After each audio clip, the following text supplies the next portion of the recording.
I feel like there was like this period between the N64 and like the original Xbox PS2 where Star Wars games, they were just fucking pumping that shit out. They were pumping out like 3 games a year or something, and each one was fucking awesome. Each Yeah. game was like at the very least decent, you Dude, know? Battlefront 2, I'll never forget. We would. I don't know if you remember being young, but when I was young, man, Oh, I still do because I still play video games, and you know? like, dude, I would play a game so much where I would discover myself because I didn't. The internet wasn't as prevalent, especially not YouTube. Just find whatever. But myself, I would find like out of bounds areas and just explore all these out of bounds areas just myself, like without like. And there's this one map on Battlefront 2 where you're in like a or a destroyer or whatever, Star Destroyer, and you can jump out of this little blue hangar window if you get it right. You can. Oh yeah. I think I know that glitch, and you can like walk alongside the ship. Yeah, and then I was able to jump onto this other ship that was way farther away. You just like floating around, and I would just jump on it, and I think you would die of fall damage, but you could respawn there for some reason. It was wild, man. And I would do shit like that all the time with like Halo. I remember when we were in school and Halo 2 was like the shit, and somebody was mentioning the Scarab gun, and all of us thought it was a myth. Like that weird thing where you don't know if something's real because you've heard of all these glitches. It's like that. Like there was a fucking rumor I heard way back in the day for Smash Bros. 64, where if you beat classic mode on very hard, like the hardest difficulty, one stock, you'd unlock Metal Mario. Yeah. And I could never beat that shit. And then like when the internet was more accessible to me, I looked that shit up and I was like, you fucking liar. I wasted so much time trying to do classic, very hard one stock, but keep going. It's like Luigi. It's like when I was trying to unlock Luigi on Mario 64 and he just wasn't in the damn game. Right? It's like, oh, blue balled us. You had to get the 120 stars and then do a backflip off this thing and land on this thing. And I'm like, bro, I've been trying this for like a month and I just can't get it. I'm just not doing it. Yeah, I tried to do that glitch in Mario 64 where you do like the backwards jump to get up the could not figure that shit out. And the super bounces in Halo 2, I also could not figure that out. I tried for like a half hour before I was just like, fuck it. Oh yeah, so I think it was called coagulation, and you could jump in the little like crevice on coagulation and then let it fall, and you would just super jump.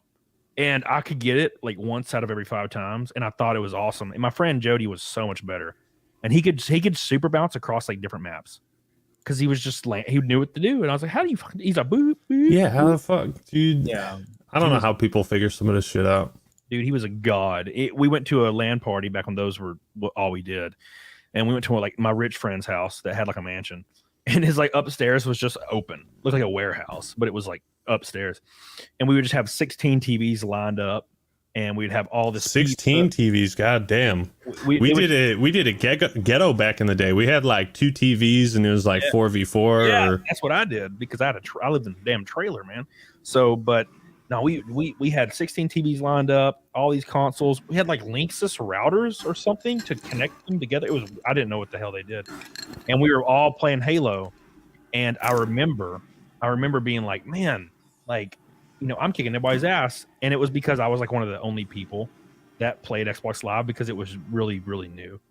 And then my friend Joe, like Jody, the Super Bounce guy, he came over and he was all over it. He came over to all these like basically normies playing Halo 2 and nuked them. It would be like we would play like a 4v4 and he would have like 40 kills and the rest of us have 10.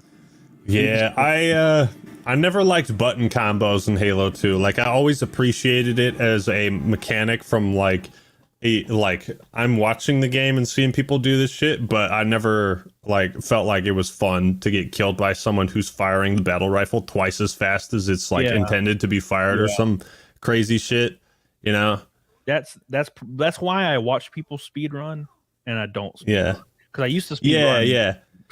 Well, it was awesome when you had like System Link and you had a bunch of people that were all essentially just like casuals, So like, I don't think anybody in our friend group when we would do LAN parties would do like a BXR or anything. Like nobody did that.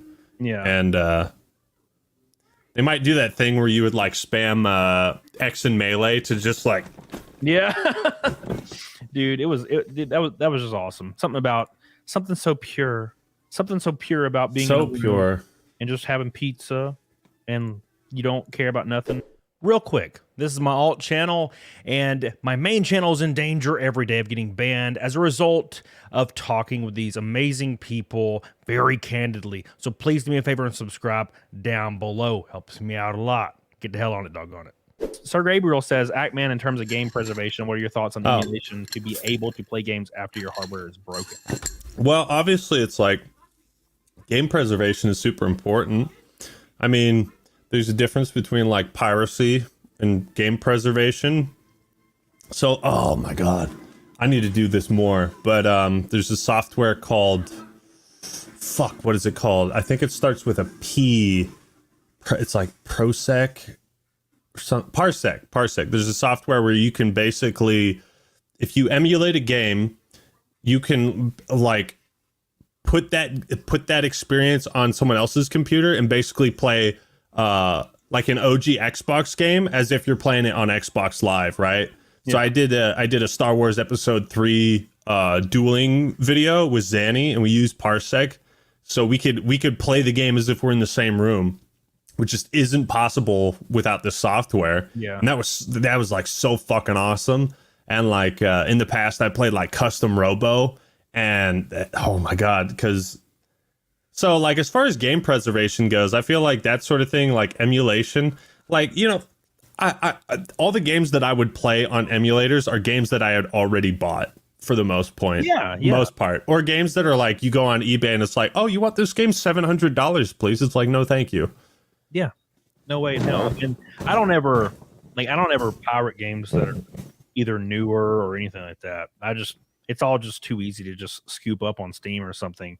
But as far as there's games that aren't compatible, like even if you bought the disc for some PC game from the early 2000s, that shit ain't gonna work. You have to download a special version that somebody basically recreated and put on PC to like make it work. Yeah. No, I did that because so I just posted a Diablo 4 review, but and I want to review like all the Diablo games except Diablo 3 maybe. I kind of just don't want to play that shit. But I have like all the old Diablo 1 discs, and it just like, as far as recording gameplay, it'd be a fucking nightmare. The gameplay would look like it's at 240p or whatever. It'd just look really bad. The recording software might not even work for it. So in instances like that, it's like, yeah, you know, it might be fine to pirate it or whatever, or emulate it. But I bought it on a separate website that plays through this software, and it's like, yeah, dude, I'll buy these games again.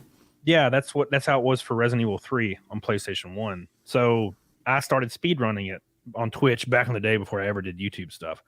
And the game doesn't work on modern PCs. And if you bought I think it's a Taiwanese copy, like it's just not gonna work. So basically, I have like 3 copies of Resident Evil 3 already that are like, one of them sealed, one of them's not, one of them's my original one from when I was like 12 when it came out. So I'm like, you know what? Like, I'm just going to download the Taiwanese version that's specially modded for speedrunning and just play that one. And I don't. But see, not everybody's like this, and some people do just like steal games or whatever, and that's kind of like, it kind of sucks. But it's also like I did a video on the Activision shutting down all these mods that were that weren't monetized and that were like fixing game breaking issues in the older Call of Duty games.